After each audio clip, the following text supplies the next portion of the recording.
Korang tahu filem The Mummy, Gladiator, Game of Thrones semua berlakon kat mana? Kat sini lah tempat dia. Aku tengah jelajah West Africa dari Senegal ke Morocco melintasi Mauritania dan Western Sahara. Aku sekarang kat Aib Ben Hado, Morocco. Dalam video lepas aku dah melintasi Banjaran Atlas yang view dia sangat mengagumkan. Now kita menuju ke Aib Ben Hado. Itu dia, nampak dah.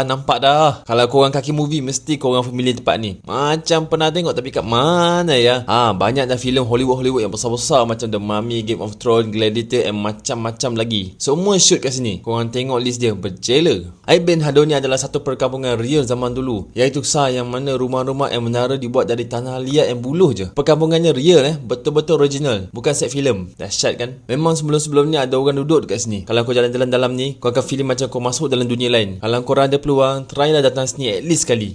Tu dia. Kat sini lah tapak dia orang bina gelanggang Gladiator bergaduh tu. Aku ingat dulu kat set mana lah dia orang berlakon. Sekali kat sini rupanya. Okey lah, jom gerak lincah-lincah kita pergi tempat penginapan malam ni. Penginapan malam ni pun cantik kat tempat dia. Satu benda yang aku suka tentang Morocco ni kan adalah pemandangan dia. Sepanjang perjalanan tu kau akan nampak gunung-gunung. Lepas tu vibes area kampung dia pun memang sangat unik lah bagi aku. Malam ni kita berbalam ke area Gorgeous Dades. Makan ramai-ramai dengan kawan-kawan baru dari Spain. Ni satu benda yang aku memang suka lah tentang join random tour dekat overseas ni. Habis bercampur aduk dengan orang-orang luar yang kita memang tak kenal langsung. Lain culture, lain story, lain background. Sama-sama sharing cerita masing-masing. واحد اثنان ثلاثة فاطمة علي بابا.